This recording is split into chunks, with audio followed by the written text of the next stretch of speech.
Hello दोस्तों, मैं अनिल कुमार पलाशिया आज फिर आपका पलाशिया क्लासेस में स्वागत करता हूं। और आज हम कक्षा 12वीं का हिंदी व्याकरण से जो महत्वपूर्ण 2 नंबर के प्रश्न आते हैं, आज हम उन प्रश्नों का अध्ययन देखेंगे। विशेष रूप से जो प्रतियोगिता परीक्षा में पूछे जाते हैं उन्हीं प्रश्नों को हमने अपने इस लेख में रखा है। तो आइए हम स्टार्ट करते हैं। पहला क्वेश्चन है, प्रतिवादी कविता की 2 विशेषता लिखिए। प्रतिवादी कविता की 2 विशेषताएं लिखिए। तो प्रतिवादी कविता की 2 विशेषताएं निम्नलिखित हैं। विशेषता का मतलब होता है गुण, मतलब उसका गुण बताना। तो प्रतिवादी कविता का के क्या गुण हैं? तो प्रतिवादी कविता में रूढ़िवाद का विरोध किया गया है। मतलब रूढ़िवाद का विरोध मतलब जो पुरानी पद्धति थी उसका विरोध किया गया है। प्रतिवाद कविता में क्रांति का स्वर दिखाई देता है। मतलब इस कविता में हमें यह दिखाई देता है कि जो आडंबर है, जो मतलब पुरानी रीतियां हैं, उनका विरोध और उसके स्वर इस कविता में दिखाई देते हैं। अगला क्वेश्चन है हमारा, नाटक के प्रमुख तत्व लिखिए। मतलब नाटक को जब हम रचते हैं या नाटक का निर्माण करते हैं या नाटक को बनाते हैं तो उसको बनाते समय हमें किन किन बातों का ध्यान रखना चाहिए उसके बारे में हमें बताना है। तो नाटक के महत्वपूर्ण तत्व होते हैं, पहले कथा वस्तु, पात्र या पत्र, उद्देश्य, भाषा शैली, देशकाल, संवाद और अभिनय। ये कुछ ऐसे महत्वपूर्ण होते हैं जिसके माध्यम से हम नाटक का निर्माण करते हैं। अगला क्वेश्चन है हमारा, संस्मरण और रेखा चित्र में अंतर बताइए। मतलब संस्मरण किसे कहते हैं और रेखा चित्र किसे कहते हैं, इन दोनों में अंतर बताना है। तो संस्मरण और रेखा चित्र में निम्नलिखित अंतर है। संस्मरण वास्तविक होता है जबकि रेखा चित्र एक काल्पनिक होता है। संस्मरण का मतलब होता है कि हम जो महसूस करते हैं या मतलब हम जो सोचते हैं वह संस्मरण होता है। वो रेखा चित्र जिसको हम चित्र के माध्यम से प्रस्तुत करते हैं। संस्मरण का संबंध किसी कथा या नाटक या घटना विशेष से होता है। मतलब संस्मरण का संबंध किसी कथा या घटना विशेष से होता है, जबकि रेखा चित्र किसी वस्तु या पात्र को आकर्षक ढंग से चित्रात्मक वर्णन करने से होता है।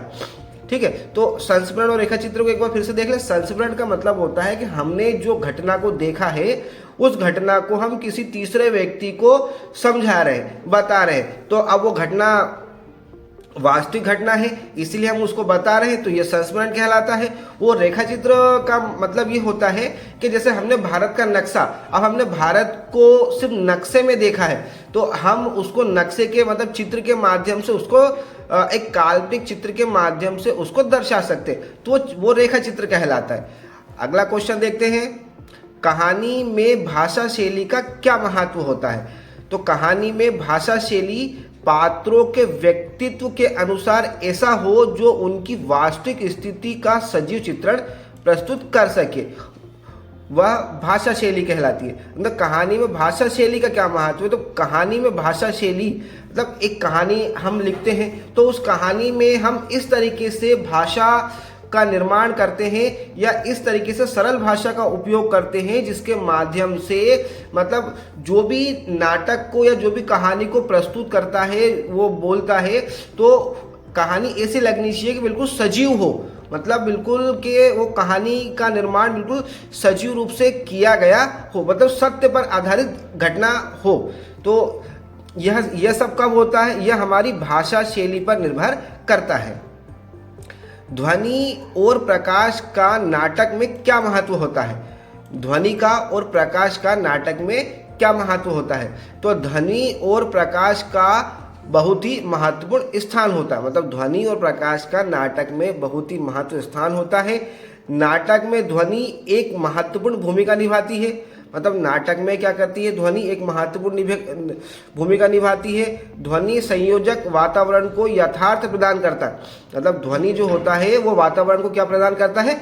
यथार्थ प्रदान करता है। कहने का मतलब मेरा ये है कि ध्वनि और प्रकाश नाटक का क्या महत्व होता है? मतलब जब आप किसी नाटक को बनाते हैं, अगर उसमें आप बोले ही नहीं या उसमें कोई ध्वनि उत्पन्न ना हो तो हमें वह नाटक बेरंग और बेस्वाद लगता है, मतलब वो नाटक सुनने में हमें अच्छा नहीं लगेगा। लेकिन अगर उस नाटक में अगर हम मतलब कुछ कुछ जगह पर ध्वनि का या आवाज का कुछ हम उसमें रखते हैं तो वह नाटक समय समय पर जो दृश्य आता है उस दृश्य में वह नाटक हमें ध्वनि के माध्यम से बहुत ही अच्छा और मनमोहक दिखाई देता है। अगला क्वेश्चन है हमारा, विपरीतार्थ शब्द किसे कहते हैं? विपरीतार्थ शब्द किसे कहते हैं? तो विपरीतार्थ शब्द का अर्थ होता है विलोम शब्द, मतलब विपरीत का मतलब होता है उल्टा, तो विपरीतार्थ शब्द का अर्थ होता है विलोम शब्द। इसमें हम किसी शब्द का उल्टा अर्थ निकालते हैं उसे विलोम शब्द या विपरीतार्थी शब्द कहते हैं। जैसे अच्छा का बुरा, मतलब उल्टा, दिन का रात, तो विपरीतार्थी शब्द का अर्थ क्या हुआ? उल्टा अर्थ निकालना, मतलब विलोम शब्द होता है। अगला क्वेश्चन हमारा, अर्थ के आधार पर वाक्य कितने प्रकार के होते हैं? तो अर्थ के आधार पर वाक्य 8 प्रकार के होते हैं। कौन कौन से हैं? विधानवाचक वाक्य, निषेधवाचक वाक्य, प्रश्नवाचक वाक्य, विस्मयवादी वाक्य, आज्ञावाचक वाक्य और इच्छावाचक वाक्य। तो ये 8 प्रकार के वाक्य होते हैं। इसके बाद संकेतवाचक वाक्य और संदेहवाचक वाक्य। तो ये अर्थ के आधार पर वाक्य इस प्रकार से होते हैं। अगला क्वेश्चन हमारा, लक्षणा शब्द शांति की परिभाषा उदाहरण सहित लिखिए। मतलब लक्षणा शब्द शांति की परिभाषा उदाहरण सहित लिखिए।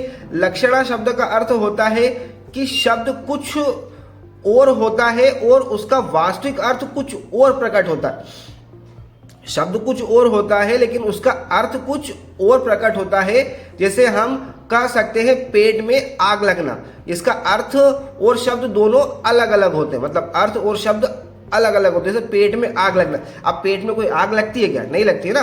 पेट में आग का मतलब क्या होता है? भूख लगना, मतलब बहुत जोर से भूख लगना, तो उसको हम क्या बोलते हैं? पेट में आग लग रही है, इतनी जोर से भूख लग रही है कि हम बता नहीं सकते। तो लक्षणा शब्द का यह अर्थ होता है।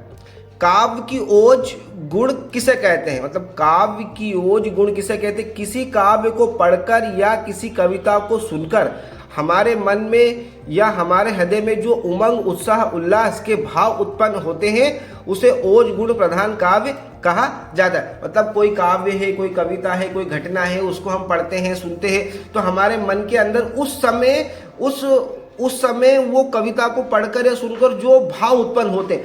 अब अगर हम वीरता की कविता सुनते हैं तो हमारे अंदर वीरता के भाव उत्पन्न होते हैं। अगर हम श्रृंगार की कविता सुनते हैं तो हमारे अंदर श्रृंगार के भाव उत्पन्न होते हैं। अगर हम हास्य की कविता सुनते हैं तो हमारे अंदर हास्य के भाव उत्पन्न होते हैं। तो जो भाव उस समय उत्पन्न होता है उसे ओज गुण प्रधान काव्य कहा जाता है। अगला क्वेश्चन है, स्थायी भाव और संचयी भाव में अंतर बताइए। स्थायी भाव और संचारी भाव में अंतर बताइए। तो स्थायी भाव और संचारी भाव में निम्नलिखित अंतर है। स्थायी भाव और संचारी भाव, स्थायी भाव एक रस में एक ही स्थायी होता है। मतलब स्थायी भाव एक रस में एक ही स्थायी होता है। यह भाव आते जाते हैं, रहते हैं।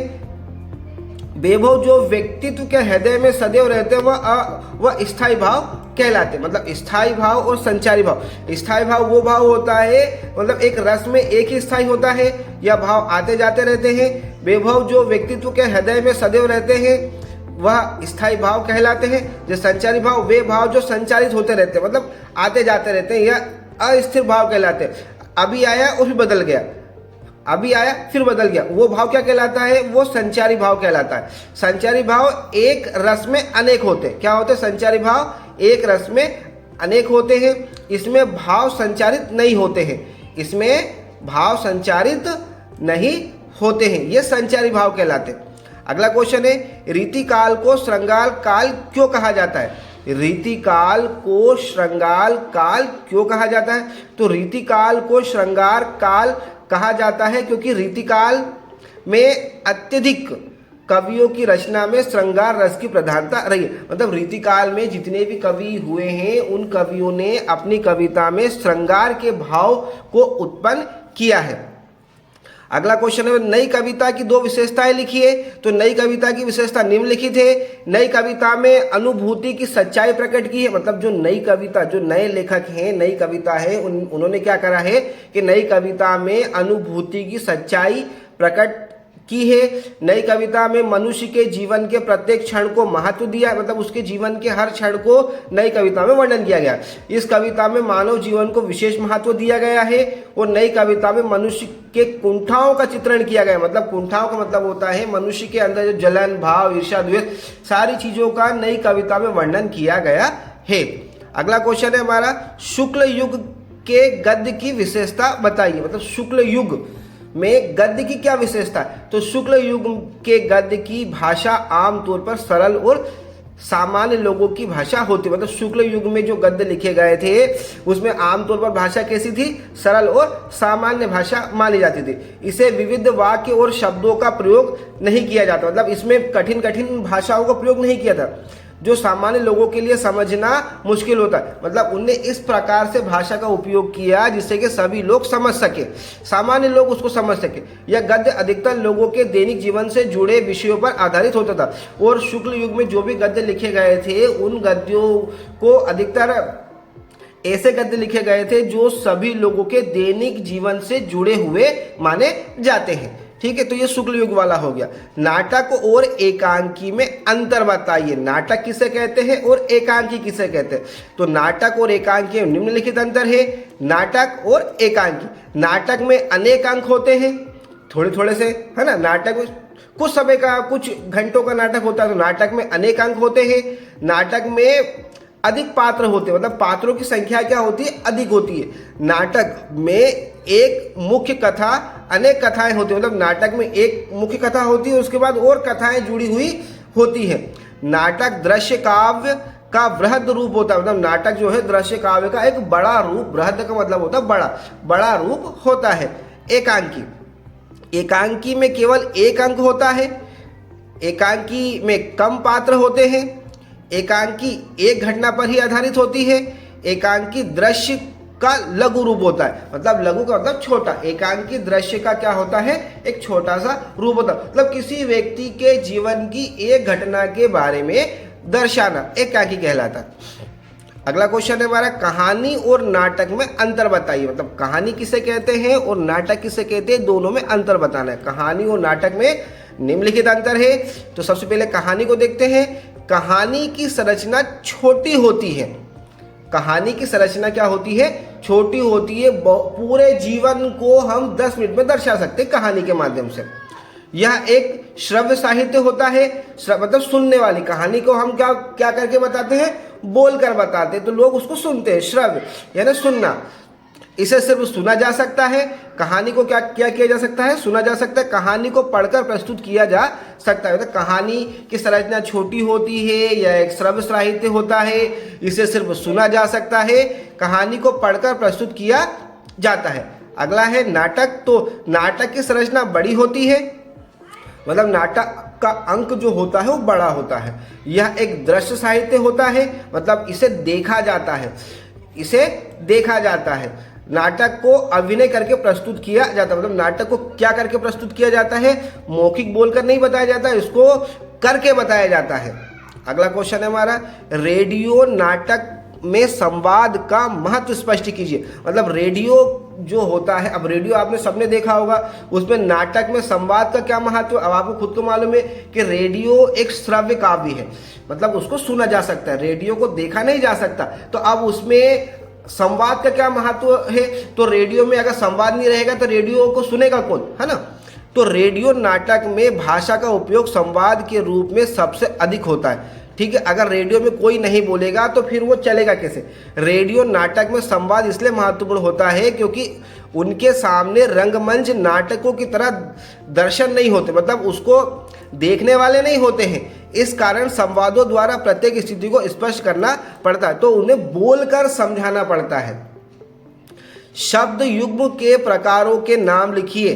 तो शब्द युग्म के प्रकार है समानार्थी शब्द, विपरीतार्थी शब्द और निरर्थक शब्द। ये शब्द युग्म के 3 प्रकार के शब्द होते हैं।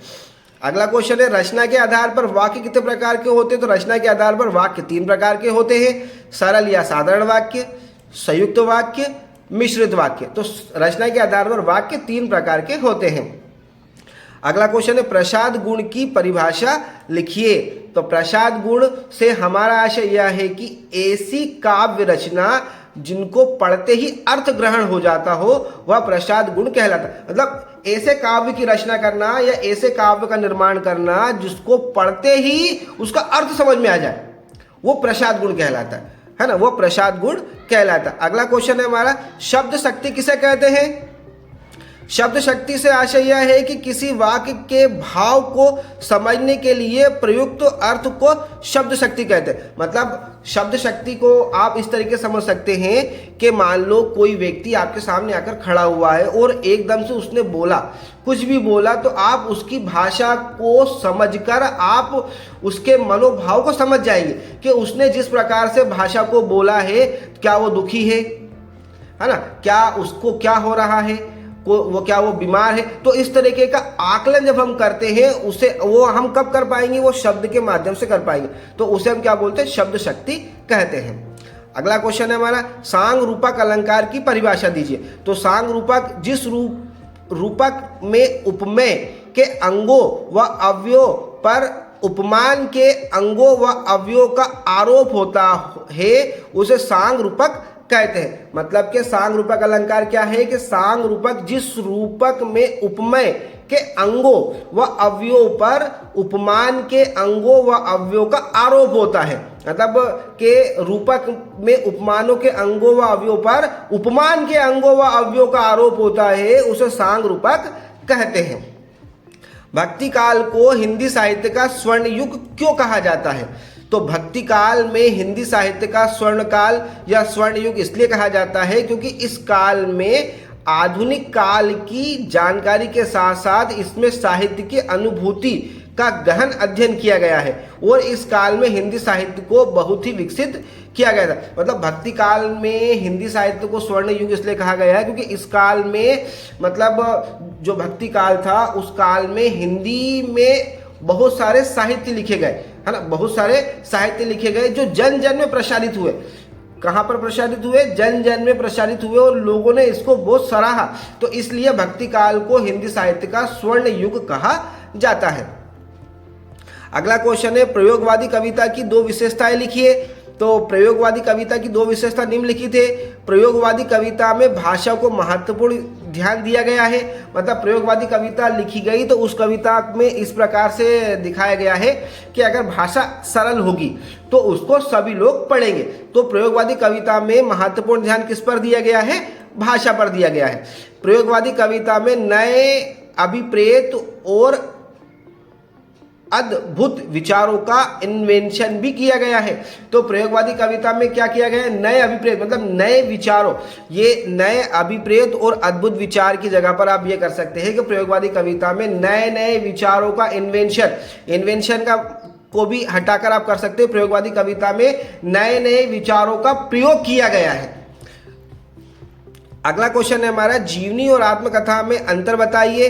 तो जीवनी और आत्मकथा में अंतर निम्नलिखित है, ये जीवनी और ये आत्मकथा।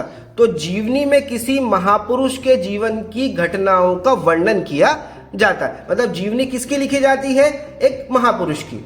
जीवनी किसी अन्य पुरुष के द्वारा लिखी, मतलब जीवनी खुद के द्वारा नहीं लिखी जाती, जीवनी दूसरे के द्वारा लिखी जाती है। जैसे कि मान लो मेरे पिताजी बहुत अच्छे इंसान हैं तो मैं उनके जीवन की घटनाओं का वर्णन कर रहा हूँ, है ना, उनकी घटनाओं, उनके जीवन में जो जो बीता है उनके बारे में मैं लिख रहा हूँ। तो मैं किनकी जीवनी लिख रहा हूँ? मैं मेरे पिताजी की जीवनी लिख रहा हूँ कि मेरे पिताजी के जीवन में ये घटनाएं घटी हैं। तो वो क्या कहलाई? वो जीवनी कहलाई जो दूसरे के द्वारा लिखी गई।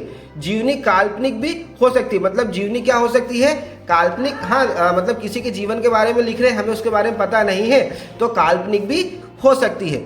आत्मकथा का सीधा संबंध व्यक्ति के ऊपर होता है और आत्मकथा व्यक्ति खुद लिखता है, खुद के द्वारा आत्मकथा लिखी जाती है। आत्मकथा में लेखक स्वयं अपने जीवन के अनुभवों का वर्णन करता है। आत्मकथा स्वयं के द्वारा लिखी जाती है। आत्मकथा सत्य घटनाओं पर आधारित हो, क्योंकि व्यक्ति खुद अपनी घटना को लिख रहा है तो घटना को सत्य ही लिखेगा। रेडियो समाचार की संरचना किस शैली में होती है? तो रेडियो समाचार की संरचना उल्टा पिरामिड शैली पर आधारित होती है। मतलब रेडियो समाचार की संरचना कैसी होती है? उल्टा पिरामिड शैली के आधार पर होती है। राष्ट्रभाषा किसे कहते हैं? किसी भी देश या राष्ट्र द्वारा किसी भाषा को जब अपने किसी राज्य कार्य के लिए भाषा घोषित किया जाता है या अपनाया जाता है, वह राष्ट्रभाषा कहलाती है। इसको सीधे अर्थ में समझे कि किसी राष्ट्र की ऐसी भाषा जिसको सभी लोग उपयोग करते हों, जिसका राज्य की कार्य भी मतलब शासन का कार्य भी उसी भाषा के माध्यम से होता हो और उस भाषा का उपयोग आम तौर पर सभी लोग करते भी हो, वो भाषा राष्ट्रभाषा कहलाती है। अगला क्वेश्चन, विज्ञान के क्षेत्र में काम कर रही भारत के 3 संस्थाओं के नाम लिखिए। मतलब विज्ञान के क्षेत्र में कौन कौन सी संस्थाएं काम कर रही है? तो भारतीय अंतरिक्ष अनुसंधान संगठन, रक्षा अनुसंधान एवं विकास संगठन और भाभा परमाणु अनुसंधान केंद्र, ये जो है विज्ञान के क्षेत्र में काम करने वाली संस्थाएं हैं। अगला क्वेश्चन है, महाकाव्य का परिचय दीजिए। तो महाकाव्य में किसी ऐतिहासिक या प्रेरणानिक महापुरुष की संपूर्ण जीवन गाथा का वर्णन होता है। मतलब महाकाव्य क्या होता है? महाकाव्य में कोई विशेष व्यक्ति के जीवन के बारे में वर्णन किया जाता है, जिसे महाकाव्य कहा जाता है। जैसे रामचरित्र मानस, साकेत या पृथ्वीराज रासो, ये ऐसे महाकाव्य हैं जो लिखे गए हैं। शांत रस की परिभाषा दीजिए। शांत रस से अभिप्राय यह है कि जब मनुष्य मोह माया को त्याग कर सांसारिक कार्य से मुक्त हो जाता है। मतलब शांत रस उसको शांति कब प्राप्त होती है? जब अपनी पूरी जवाबदारी से वो बेफिक्र हो जाता है। मतलब उसने अपनी सारी जवाबदारी को पूरा कर लेता है और उसमें वैराग्य धारण कर परमात्मा में लीन होना चाहता है। और वो अब सोचता है कि अब मेरा सारा काम हो गया है, अब संसार से मुझे कोई मतलब नहीं है, अब मुझे सिर्फ ईश्वर से मतलब है, और वो ईश्वर की भक्ति करना प्रारंभ कर देता है। उस समय मनुष्य के अंदर शांति उत्पन्न हो जाती है, उसे हम शांत रस कहते हैं। संदेह अलंकार की परिभाषा दीजिए। जहां किसी वस्तु को देखकर संदेह बना रहे, निश्चय ना हो, वहां संदेह अलंकार होता है। मतलब संदेह अलंकार का मतलब क्या होता है कि ऐसी चीज या ऐसी वस्तु जिसके बारे में हम नहीं जानते हो और हम उसके बारे में सोचते यार वो कैसी होगी, या उसमें क्या लिखा होगा, या वो पुस्तक कैसी होगी, उसमें प्रश्न उत्तर कैसे होंगे। तो ये सारी चीज कहाँ आती है? ये सारी चीज आती है संदेह के रूप में, तो उसे कहते हैं संदेह अलंकार। संदेह अलंकार से हमारा आशय यह है कि किसी बात पर या किसी विषय पर जब तक हमारे अंदर संदेह रहता है या हमें उस चीज के बारे में जानकारी प्राप्त नहीं रहती है, वह संदेह अलंकार कहलाता है। उदाहरण के तौर पर हम देखते हैं, यह काया है या शेष उसी की छाया, क्षण भर उनकी कुछ नहीं समझ में आया। तो व्यक्ति जब अपने परछाई को देखता है तो परछाई देखकर देखता है कि मेरी है कि दूसरी है, वो क्षण भर बाद वो खत्म हो जाती है और उसे कुछ समझ नहीं आता है। अगला क्वेश्चन है, रुबैया छंद की परिभाषा लिखिए। तो रुबैया यह एक उर्दू और फारसी का एक छंद या लेखन शैली होती है जिसमें 4 पंक्तियां होती हैं। इसकी पहली, दूसरी और चौथी पंक्ति में तुक शब्द मिलाया जाता है और तीसरी पंक्ति स्वच्छंद होती है। इसे हम रुबैया छंद कहते हैं। अगला क्वेश्चन है हमारा, छायावाद की 2 विशेषताएं बताइए। मतलब छायावाद की विशेषता क्या है या छायावाद किसे कहते हैं, उसकी विशेषता बताना। छायावाद कविता में नारी सौंदर्य और प्रेम चित्रण के बारे में बताया गया। मतलब जैसे ही आपके पास क्वेश्चन है छाया, तो छाया का मतलब होता है, आप ये समझ लो कि छायावाद कविता में नारी के सौंदर्य और प्रेम चित्रण का वर्णन किया गया है। छायावाद कविता में रहस्यवाद का रूप दिखाई देता है। मतलब छायावाद जो कविता है उसमें क्या दिखाई देता है? रहस्यवाद का रूप भी दिखाई देता है। छायावाद कविता में कल्पना की प्रधानता होती है। क्या होती है छायावाद कविता में? कल्पना, मतलब उसके मन से बोलना। कल्पना कब आती है? जब उसके मन में भाव उत्पन्न होते हैं। तो कल्पना की प्रधानता भी छायावाद में दिखाई देती है। अगला क्वेश्चन है हमारा, निगुण धारा और सगुण धारा या निगुण काव्य और सगुण काव्य में अंतर बताइए। तो निगुण धारा और सगुण धारा में निम्नलिखित अंतर है। निगुण भक्ति में ईश्वर का कोई आकार नहीं होता है। निगुण में क्या होता है? ईश्वर नहीं होता है, जबकि सगुण धारा में ईश्वर का आकार होता है। निगुण में ईश्वर नहीं होता है और सगुण में ईश्वर का आकार होता है। ठीक है, पहला पॉइंट।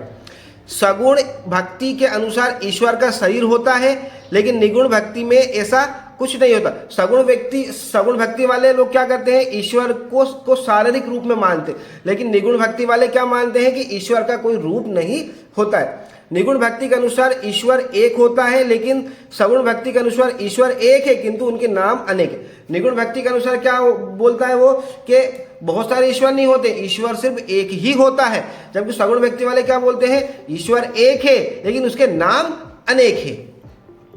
अगला क्वेश्चन है हमारा, निबंध को गद्य की कसौटी क्यों कहा गया है?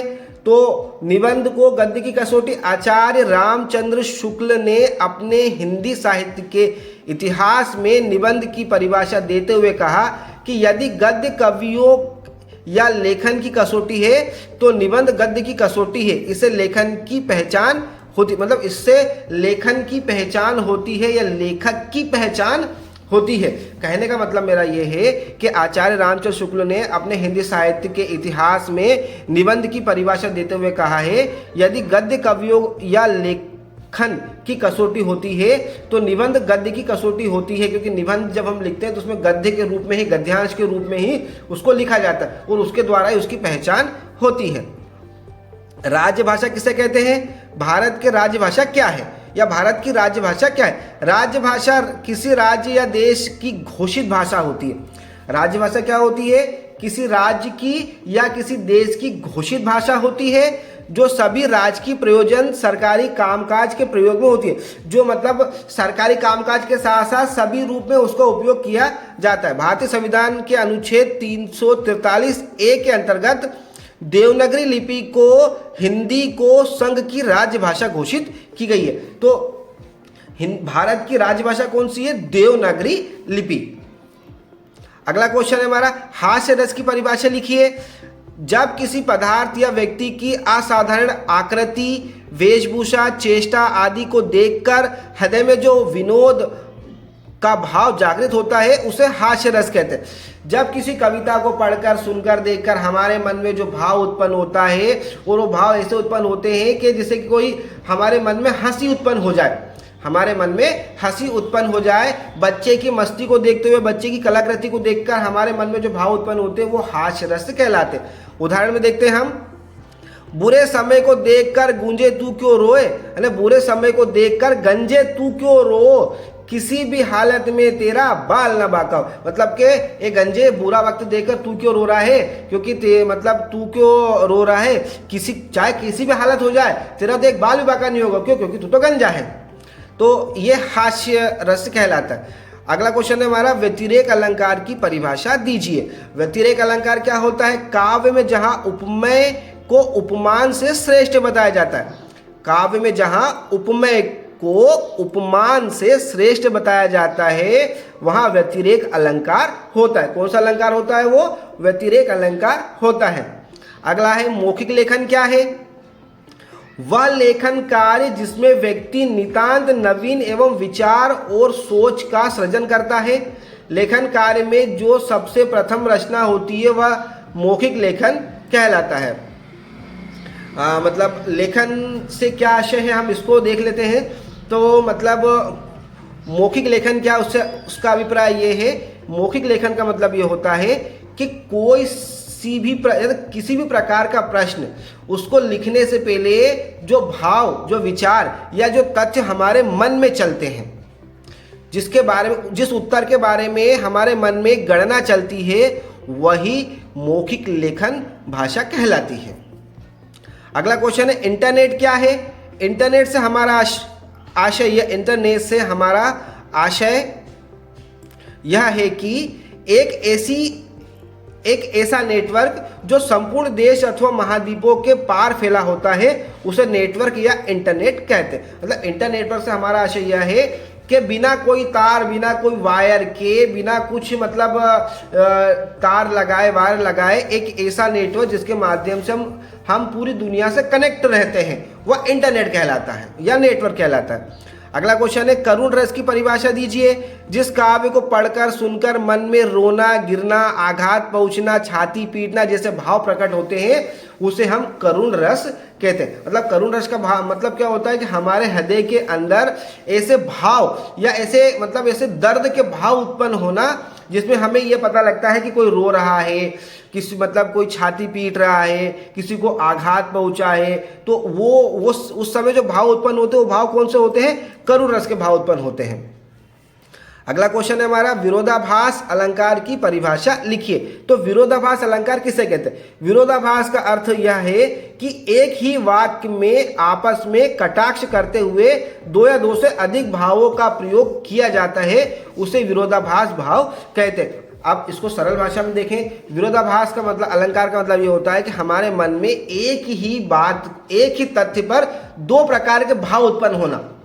फिर से सुने, विरोधाभास अलंकार से मतलब क्या है? हमारे मन के अंदर एक कोई तथ्य है और उस तथ्य के ऊपर एकदम से दो भाव उत्पन्न होते हैं, तो उन दो भावों में जो कटाक्ष उत्पन्न होता है वो विरोधाभास भाव कहलाता है। सोरठा छंद की परिभाषा लिखिए। सोरठा एक मात्रिक विषम छंद होता है, इसमें 4 चरण होते हैं। इसके पहले और तीसरे चरण अर्थात विषम चरणों में 11-11 मात्राएं होती है। मतलब सोरठा एक मात्रिक विषम छंद होता है, इसमें 4 चरण होते हैं। इसके पहले और तीसरे चरण अर्थात विषम चरणों में 11-11 मात्राएं होती है। और विषम चरण क्या है? 11। तो 11-11 मात्राएं होती हैं। अगला क्वेश्चन है हमारा, मुहावरे और लोकोक्तियों में अंतर बताइए। मतलब मुहावरे और लोकोक्तियों में क्या अंतर है?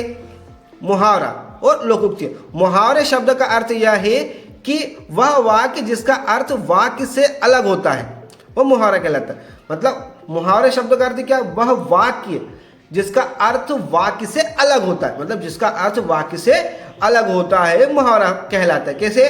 भाग जाना एक शब्द है, भाग जाना। अब इसका अर्थ क्या हुआ? पुलिस को देखकर चोर भाग गया। पुलिस को देखकर चोर भाग गया, तो शब्द अलग हो गया और उसका अर्थ अलग हो गया। अब लोकोक्तिया का मतलब क्या होता है? लोकोक्तियों से आशय यह है कि जनसाधारण में उपयोग की जाने वाली भाषा, व्यंग करना, चुटकी देना आदि लोकोक्तिया कहलाता है ना? लोकोक्तिया कहलाता है। कहते ना, नाच न जाने आंगन टेढ़ा, नाच न जाने आंगन टेढ़ा, ये लोकोक्तियां हैं। तो मतलब नाचते नहीं आ रहा है और बोल रहा है कि आंगन ही टेढ़ा है। तो इस तरीके से मुहावरा और लोकोक्तियां कहलाती है। अगला क्वेश्चन है हमारा, तत्सम शब्द और तद्भव शब्द में अंतर बताइए। तत्सम शब्द किसे कहते हैं और तद्भव शब्द किसे कहते हैं?